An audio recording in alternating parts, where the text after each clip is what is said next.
I'm Bogart, Will Bond, Jocelyn Clark. Buongiorno, buongiorno a voi. Parliamo di City Company. City Company, Bob, lo spettacolo che abbiamo visto e amato, applaudito ieri sera. Tante domande per questo gruppo, per questa artista, per questi artisti che hanno accompagnato gli ultimi anni, gli ultimi decenni della ricerca, del teatro di ricerca non solo americano, non solo newyorkese, ma che è un teatro profondamente radicato naturalmente nella cultura, nei modelli americani, e che Bogart e City Company ci raccontano non senza ironia, con grande ironia. Allora la prima domanda che vorrei fare ad Bogart è proprio questa: come ha reagito Bob Wilson?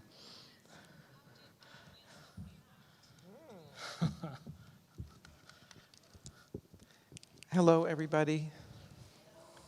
Nice to see you.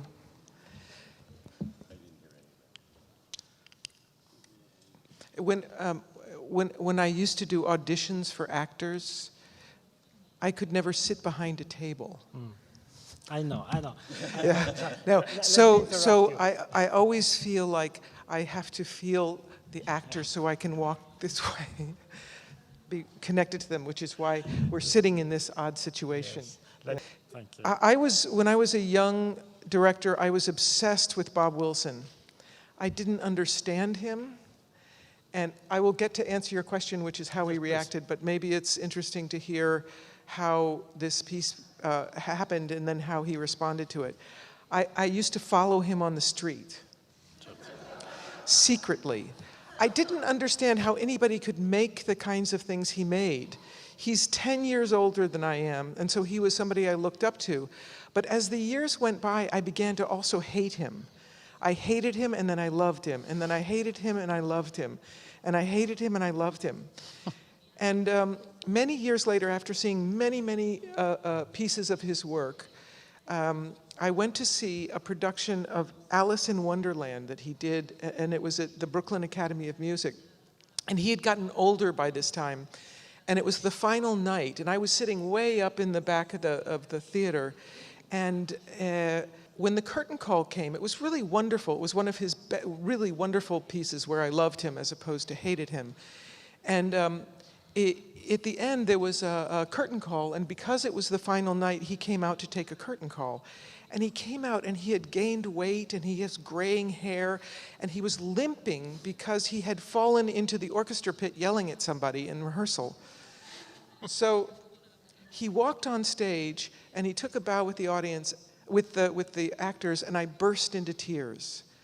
And I realized that he had given me more theatrical experience, more theatrical journeys than any other person, any other director, and that he was somebody that, despite my struggles and disagreements with him, he was somebody that I love with great intensity. So I came upon the idea of doing a piece about Bob because whenever I'm interested in somebody or want to stand on their shoulders, as Heisenberg said, I can see far because I stand on the shoulders of giants. He was a giant, but because I'm very lazy, the only way I know how to do research is to make a play about it, because that means I have to do my homework. So I started collecting all of the interviews that he ever did in his lifetime. As a matter of fact, I had an assistant who lied about this and went to his company, the Byrd Hoffman Foundation, and asked to see every interview he had ever done, saying that she was writing her dissertation on it. So it was a lie. He didn't know at this point that we were making a play. And so I had boxes of interviews. This is before we had disk drives and things. Anyway, this material I then sent to Jocelyn Clark over there, who's a dramaturg from Dublin. And I sent him about 100 pages, and he sent me back a beautiful 30-page script, gorgeous, which then Bondo here started to memorize. This is in 1998. Now the problem comes, which comes to your question, please, which is we need permission. And we need permission from somebody I respect a great deal, and I was very nervous he would say no. And certainly, on our city company board, we have a lawyer, and he said, you need written permission, that he will say, okay. And so I was very nervous, and I did ask his permission, and he did give permission. He said, yes, fine. Then the lawyer on our board said, you not only need to have his okay, he needs to sign that it's okay, otherwise you'll be in trouble. I know that he is supportive, because I think a year later, every Christmas we ask for donations. This is what we do in the United States. We ask for support, since we don't have subvention, what's the word? Yeah, subvention. So we ask friends for money, and he sent a check. So I knew he was okay. But for a number of years, since we've been doing this piece since 1998, he never came to see it. And his friends would tell him, but Bob, it's a loving piece, you would like it. And Bob didn't come, even though he was supportive of it. Then one night in Tokyo, a city company member whose name is Ellen Lauren, who's an actress in our company, was with him in his hotel room for nothing illicit. They were spending the evening together drinking. And late in the evening, Ellen got the courage to ask Bob, what do you feel about this play that we do called Bob? And he looked at her and said, how would you feel if I knew more about you than you know about me? That's how he feels. It makes him nervous, but he's supportive. And we're very grateful that he gives permission and space for us to actually make a play that's about him.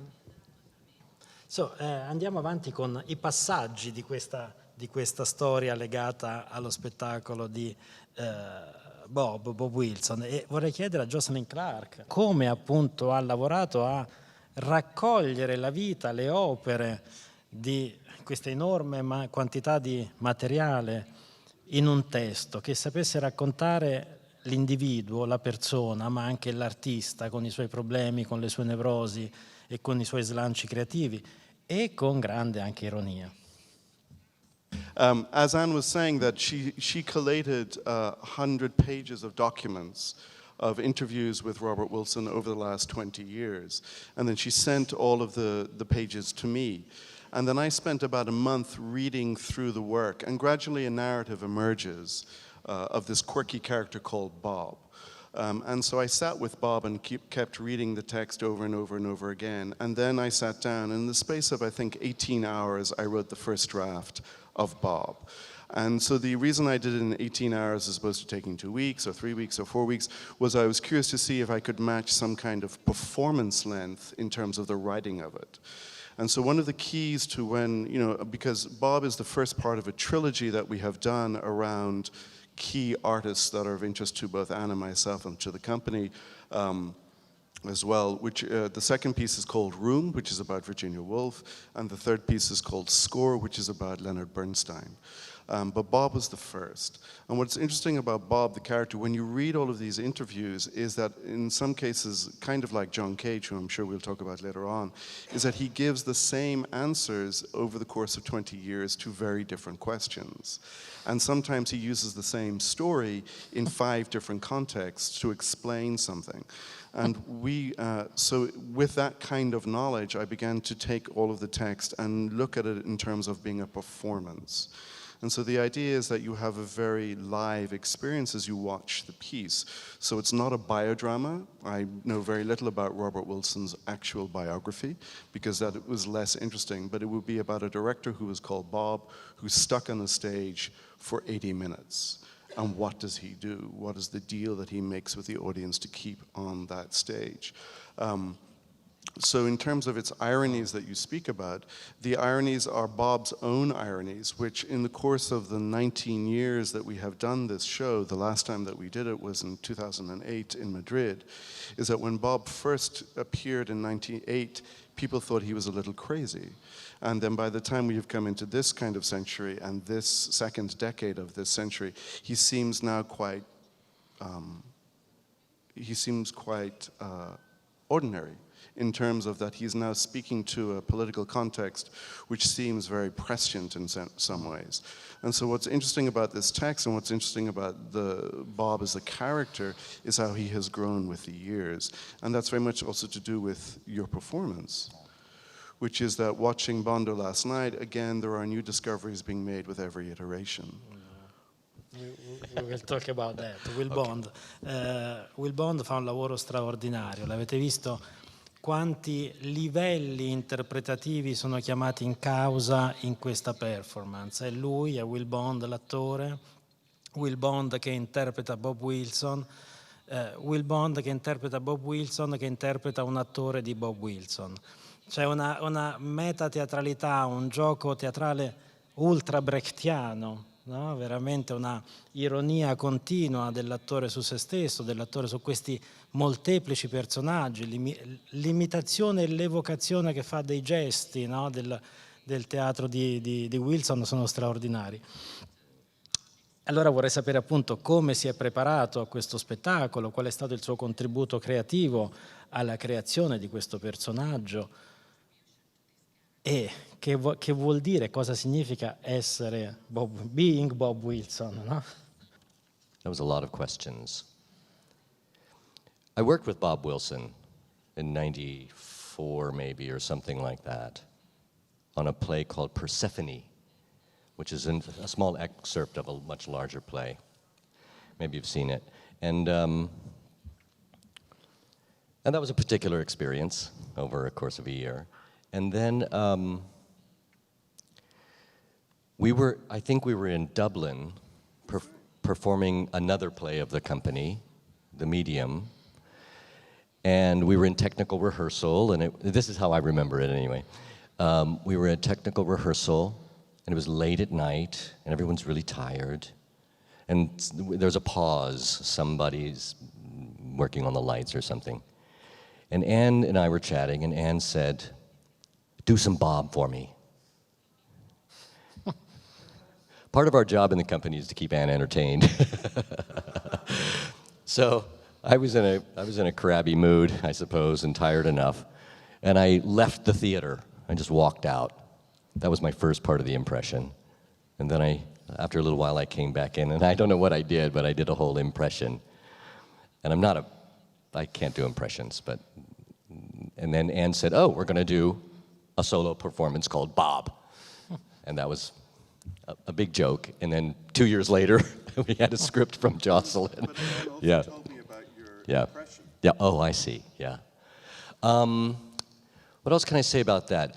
The actual performance of it, it's very strange, and there was a period of time over these years when I thought, I don't want to do this anymore. It feels a little creepy, you know, like a little sick to perform someone who's alive and out there somewhere. But as Anne said, a lot of his colleagues, Hans-Peter Kuhn, Darren talked to, our sound designer talked to, and some of his board members in Germany, and they would come up to me and say, "Great, it's great, we'll tell him it's okay," and so it helped. But what I do actually is an impression of his performance of Hamlet. He does a solo, maybe you've seen, a solo performance of Hamlet. And so the kind of stridency of the speaking, that I was doing, is my impression of him performing. So it's not an actual impression of him. Otherwise the show would take a lot longer. So there's that, and also the choreography, I guess I would say, is a lot of it is quoting from different productions he's made. Every play you see, there's a hand like this that's lit. Every play, there are certain things. Also, there are his walk. Certain things like that are taken from performance, not from his life. And then the themes of the play, the family and the work and being in exile from the United States, and Marlene Dietrich, we quote her and we quote Martha Graham. So there are lots of choreographic influences. Am I answering your question? Yes, Okay. we can talk about that for hours. Yeah, we could talk like, okay, I'm done. We- Fine, I'm finished. Yeah, you want, John? So just one other thing, I mean, we very carefully call the piece Bob as opposed to Robert Wilson. And it's about a character called Bob. The fact that it happens to be Robert Wilson's words are an interesting intersection, but in no way is this a biodrama of Robert Wilson. It's actually a performance of a character called Bob. In the same way that, and I keep referencing this, but in the same way that Score, which is about Leonard Bernstein, is about a guy called Lenny who happens to write music and who happens to be a conductor. Room, about Virginia Woolf, is about a woman called Virginia who happens to write extraordinary novels. But in no way, shape, or form are they actually biographical dramas. And so that you can come, because one of the things that interests, I know certainly me, but also Anne, and I think you as well, is the audience. So that you can come to experience this piece without knowing who Robert Wilson is.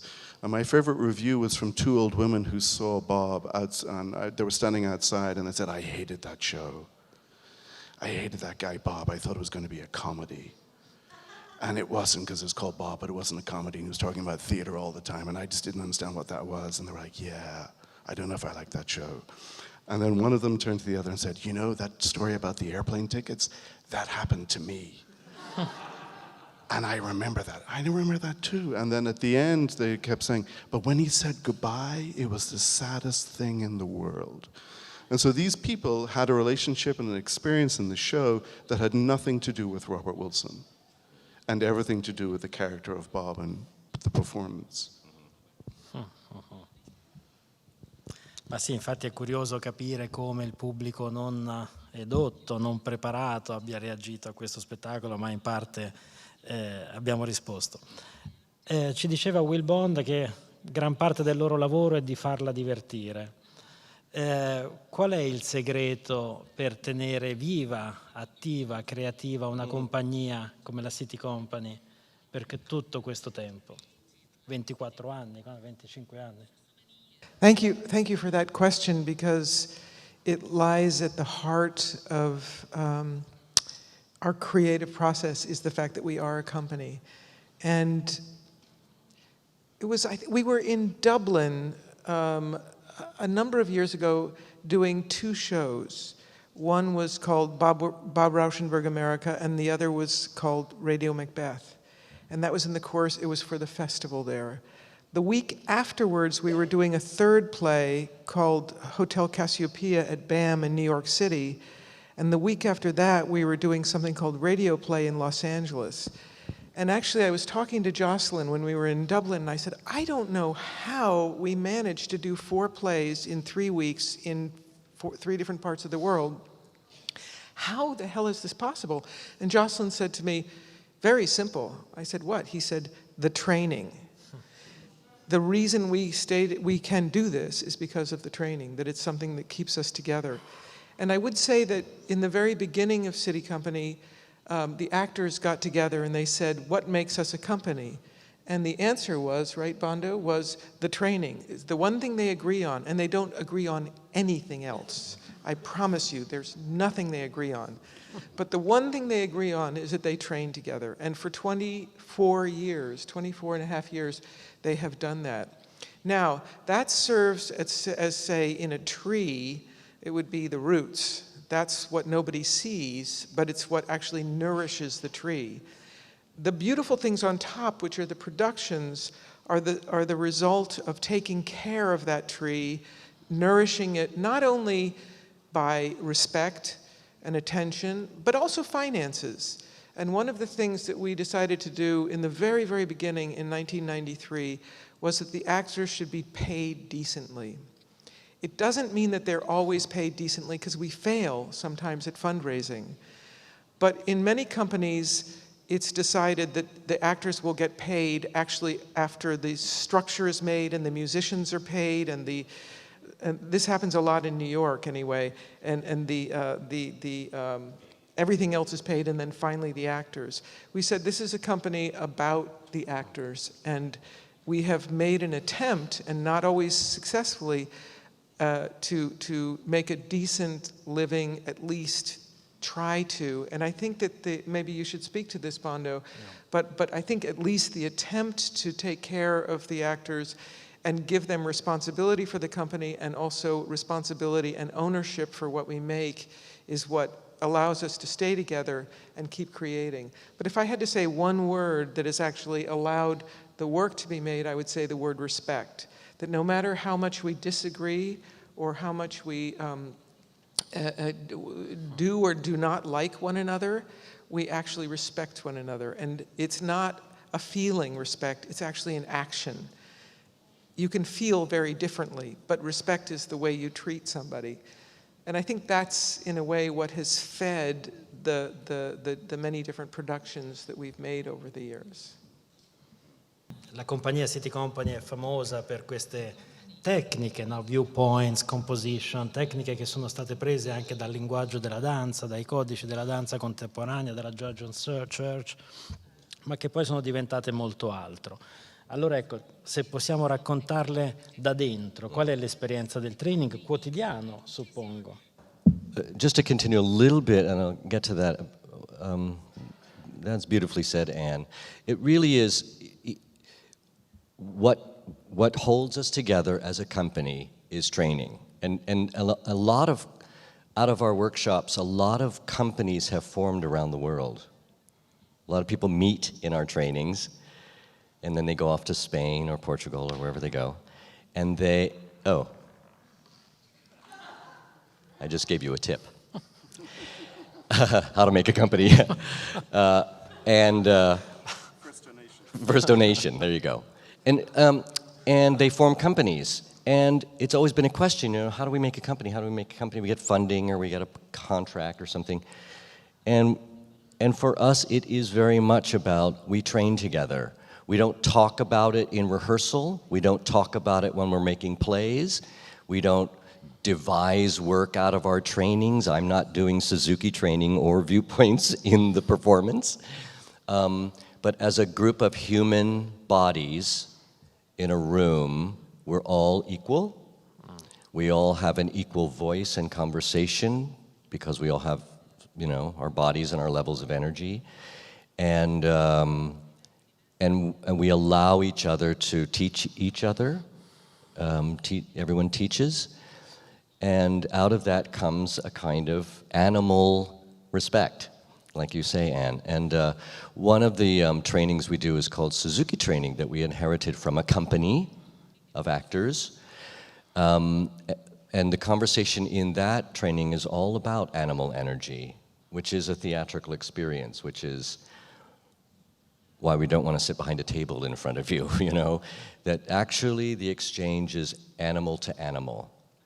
And in artful training, still it's true in dance and other arts, it's like an apprenticeship, you know, you throw your body into work and you just do it. You scrub the floor and you do what you're going to do. And it creates a kind of bond and a kind of communication with an audience that is very particular.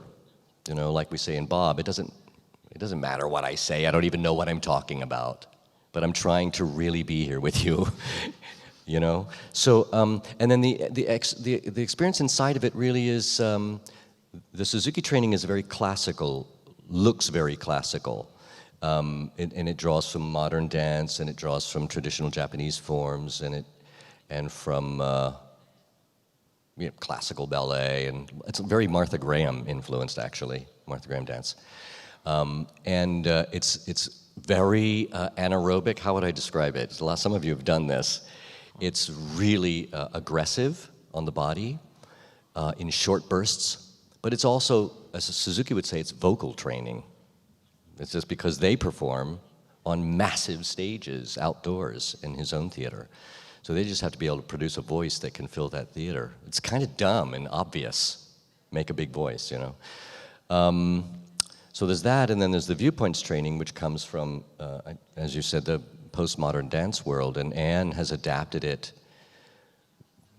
for theater people, because you know, in the dance world, the emphasis in training is on story and emotion.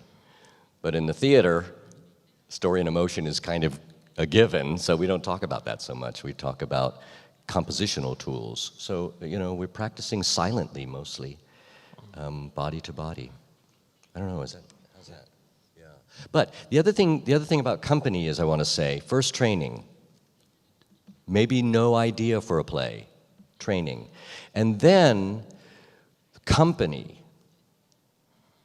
And sometimes, because you're in a company, you make a play. That's what the actors talk about in the company. We're just together. We're holding ourselves together by training. Oh, and then a conversation begins, and that might be a play. It's not necessarily the priority. So that's an unusual conversation, especially, at least in the United States. Yeah. E allora, però, come nasce uno spettacolo? Quali sono gli stimoli che vi portano alla creazione di un nuovo spettacolo? Da cosa scaturisce l'idea e come poi questa idea viene tradotta? Ci avete raccontato un po' naturalmente di Bob, ma come nel vostro lungo percorso artistico sono nate le vostre produzioni? Goosebumps. Or as they say in French, frisson de corps, which is a play is always about a question. For this play, it's who is Bob Wilson? What does he mean in the world? That question has to be so thrilling that it causes goosebumps or frisson de corps, that it causes me to shake. If I don't get goosebumps while I'm thinking about the possibility of doing this play, I know that I can never achieve it. I won't have the strength to raise the money to do it. I won't be able to convince the company that it's worth doing. I won't have the energy that gets through the really hard rehearsals and problems that arise. So I think of the body as a barometer, or it could be with a play that excites me. It could be a classic play. We worked this summer on Three Sisters, but a very unusual approach to Three Sisters that is probably most influenced by the late, barely known Stanislavski work that was ultimately denied by the Soviet regime and is just now starting to appear. It's about we're working on Three Sisters as an improvised event. We've never wanted to improvise before. It gives me the shakes to think about improvising Three Sisters. It's thrilling and terrifying, and maybe doing it in a way where actors change character by the act. It's scary. So I think the frisson de corps is caused a little bit by fear, by excitement, by the sense of potential, the sense that this might mean something in the world. So to answer your question, I spend usually a year or two researching before I have the courage to bring it to the company. Oddly enough, before I convince the actors, I actually have to convince the people in our office that are going to help us raise the money. And so I'll come into the office and sometimes say, I got this idea for a piece. And that's still while I'm researching. I come in on the first day and I usually talk for about 6 hours. I talk about every dumb idea, every bit of research, every inspiration I've had. Once I have said this out loud to the designers and to the actors, I know that I don't have to talk about it anymore. I don't have to make those ideas happen. Then we start to work. If those ideas stick, the actors make them happen. Io vorrei chiedere a Jocelyn Clark come si traduce poi tutto questo, questa infezione, questo entusiasmo, questa forza, come si traduce su carta, come si traduce in drammaturgia. Well, the interesting thing about Bob is that all four of us were in the room for the 3 weeks of the making of Bob. And in many ways, when you present a text to the company, to the city company, it's offering a challenge or a resistance, and then we all begin to make it together. So there were 4 of us in the room, 8 or 10 hours a day, and each of us, what is really unusual about the city company's process is that everyone is talking to everybody else, and everyone's getting in everybody's business. And so that I would be getting, I would make changes to the text in response to what Bondo was doing, or else Darren would yell at me, or I would yell at Darren about the sound design, or Anne would suggest something. And so there was this extraordinary, genuinely collaborative conversation. And ultimately a decision is arrived at, which is then executed. And the guiding force behind those choices is ultimately Anne as the director. So we can discuss and turn around and give out to one another, but she's ultimately the one who makes that choice. So in terms of generally in a much more conventional theater setting, the playwright comes in, is allowed to be in the room for a week, and then is sent away, and then is invited back for previews. But what is unusual about the city company process, and generally working with ensembles who work outside of a conventional theater practice, is that everybody is involved in the making of the work. And so my job was to stand also in that room at my little music stand, and then to cut and to shape the text in response to what I was seeing. Because ultimately it's a performance. And so at the end of 3 weeks of rehearsal, rehearsal is the wrong word, of creation, we then did a showing in a small theater space as part of the New York Theater Workshop. And the piece came in at almost 2 hours, I think, or certainly 1 hour and 45. And we all realized it was far too long. And in the space of a night or 2 days, I actually cut the text again, and we started moving things around within that, so that the Bob that you see now is pretty much a Bob that has not changed in terms of its formal concerns, but has changed in terms of its interpretive approaches, particularly in terms of the performance of Bondo in the middle of it. But that sense of collaboration is really, really important. And one of the things that you have to do as a collaborator is, there are 2 things, I think. One is that you all have to be speaking the same language. Now that seems like an incredibly obvious thing to say, but one person's blue is another person's green. So you have to make sure that when you're referring to the color blue that you're all saying the same thing or have a similar understanding. And then 2 is that then if we all share the same language, then the communication around that is about what the thing that we are making. And it is not about your personalities, it's not about your egos, it's not about this is mine and that's yours and so on and so forth. So that there is a process of genuine collaboration, and everybody is contributing to the thing that is being made. If that answers the question. Yeah, can I just say something about that? So this goes back to the training also, which is in the viewpoints training, which is an improvisational practice taken again from the postmodern dance world. And one of the things that does, which is also a reflection of Anne, which is a toppling, as Jocelyn was saying, of the hierarchies of playwright and director and actor and text and all of that stuff. And it's just all gone horizontal. We say working on the horizontal. There's no hierarchy.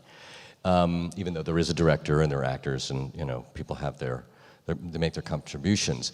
And that is also a kind of an outering or a reflection of an incredible generous nature, which is Anne, who formed the company. And that's how we operate in a collaborative way. But I do want to say that, that's democracy, right? I suppose. And it is not apple pie, easy, and it often is translated automatically as, oh, this is great, we're all equal, and it sucks. It's actually hard.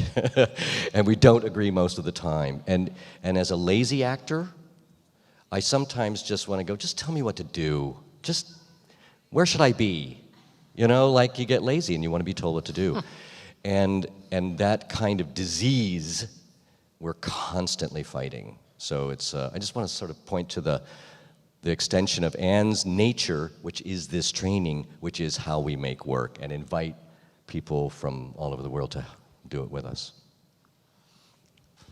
Tra l'altro, se volete saperne di più del training, ci sono, se non sbaglio, delle summer school a Saratoga, no? I giovani attori possono unirsi alla City Company per le loro summer school. Ma volevo approfondire, tra poco vi passo la parola per le domande, me ne prendo una ultima io, ma tra poco parlate voi. Volevo approfondire questo aspetto della cultura americana, dell'American culture. Voi avete indagato tantissimi aspetti, tanti personaggi protagonisti della cultura americana. L'Italia è un paese nazionale americano. Sappiamo più di quello che succede a Chicago che non di quello che succede a Lecce o a Matera o a Palermo. Siamo colonizzati culturalmente dalla cultura americana, da Hollywood, dalle serie TV. Allora, come sta? Cosa rappresenta oggi per Anne Bogart la cultura americana? Che cosa vuol dire ragionare sulla cultura americana? Tra l'altro per lei è stata una riscoperta tardiva, no? Voleva tanto essere una regista tedesca, dice la sua biografia. You've done your research. Un po'. Right now, that's my job. I know, you do it well. Right now, I'm ashamed that you actually know more about Chicago than you do about certain cities in Italy, because I'm ashamed of what's happening in our country. It's terrifying.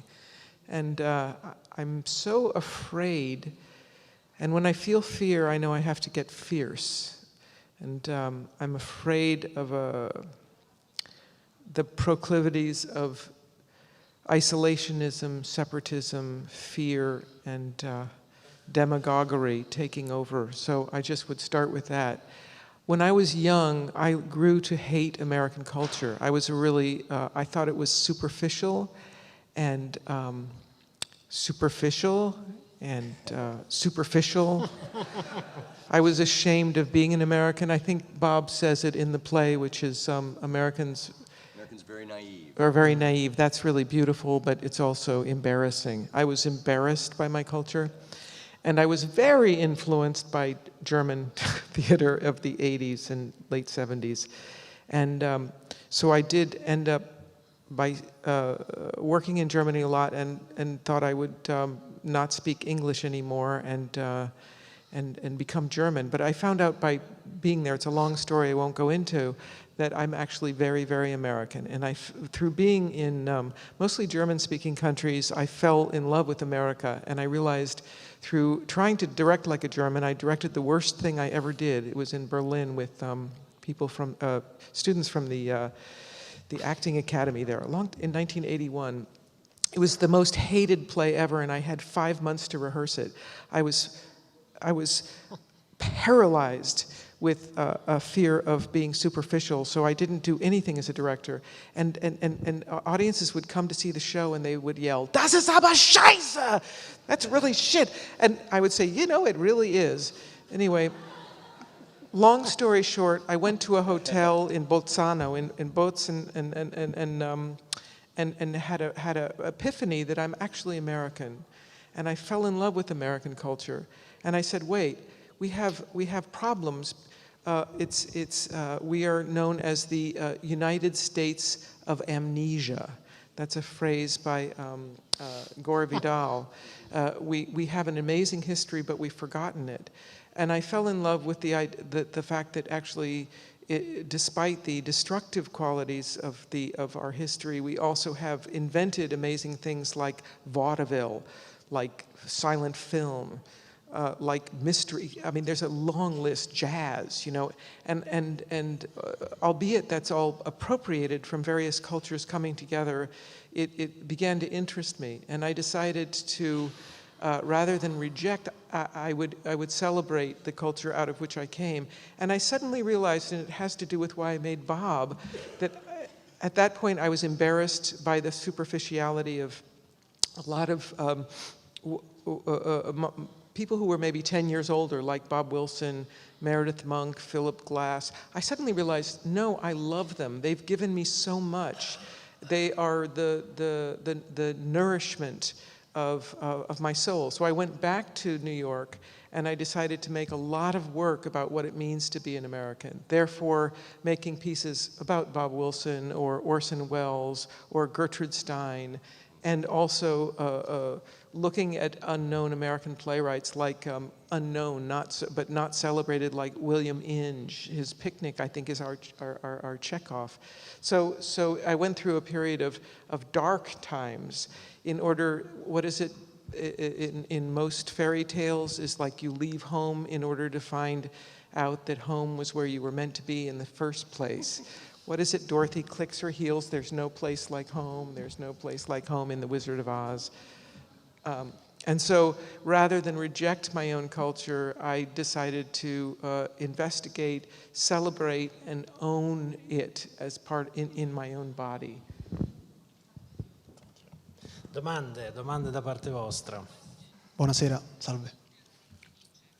Volevo chiederle questa cosa. In uno dei suoi libri lei parla dedica un capitolo agli stereotipi e dice di lavorare sugli stereotipi, put a fire under stereotypes. Volevo sapere quali sono gli stereotipi su cui lavorerebbe oggi, quali sono gli stereotipi su cui metterebbe un fuoco per vederli sotto un altro punto di vista. Grazie. Right now, I'm in love with comics, meaning stand-up comics, because of Trump. Michael Moore said the other day on a program called Bill Maher, who's also a comic, said the only weapon you have against demagoguery is satire. And I found myself so grateful for the comedians who have gotten up in the last year and started to put the fire under the horrifying stereotypes that are coming into shape in our culture. I'm not sure how I personally can join in because I'm not a natural comic or a stand-up comic. I'm not sure how to express that in the theater, but I feel like I need to look there. And I'm certainly asking, what can I do between now and November 3rd, 4th, when this vote happens, to participate and be useful to wake up? And that's the job of theater, is to wake up stereotypes. Everything is a stereotype. And you cross the stage, it's a stereotype. A kiss is a stereotype. The words, I love you, are a stereotype. So there's always stereotypes around us. Rather than avoid them, the question is to enter into them with the heat of your interest and ability not to define or to undefine what a stereotype is. But right now, it's so pressing to look at the horrifying stereotypes that are emerging, the permission that's being given Americans to speak abusively to whatever does not seem the same, that seems the other. It's a stereotype because it's happened again and again in history. How do I relate to that now? There was a young ex-student of mine who I was talking about it with the other day, and she said, I have no words, when we talked about the Trump situation. And I turned to her and I said, this is the time you have to find words, when you feel like you have no words. I share with her the feeling I have no words. I know this is not a completely satisfying answer to your question, but that's in my heart right now. No, thank you very much. You want to add something? No. Salve, io volevo chiedere ad Anne Bogart, dato che questo dualismo Germania-America è davvero affascinante perché sono due realtà, almeno credo, completamente diverse, rifacendomi a una frase del testo di ieri che dice che il teatro deve essere prima di tutto una cosa e poi può essere 1.000.000 di cose, per l'Anne Bogart divisa tra Germania e America, che cosa deve essere prima di tutto il teatro? Wake up!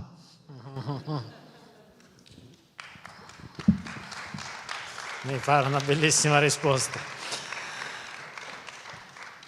Da cosa nasce il suo interesse per John Cage? e se sapeva quando ha iniziato ad interessarsi dove l'avrebbe portata come Bob, oppure se era un segreto e se ce lo può rivelare magari. The secret is I'm getting older. And as one gets older, you get more defined. The boundaries become stronger. It's a natural process. It's called entropy. And for me, John Cage is an expression of opening out. And I'm a director because I'm a control maniac.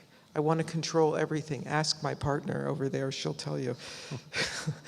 She always says, "Stop directing this marriage."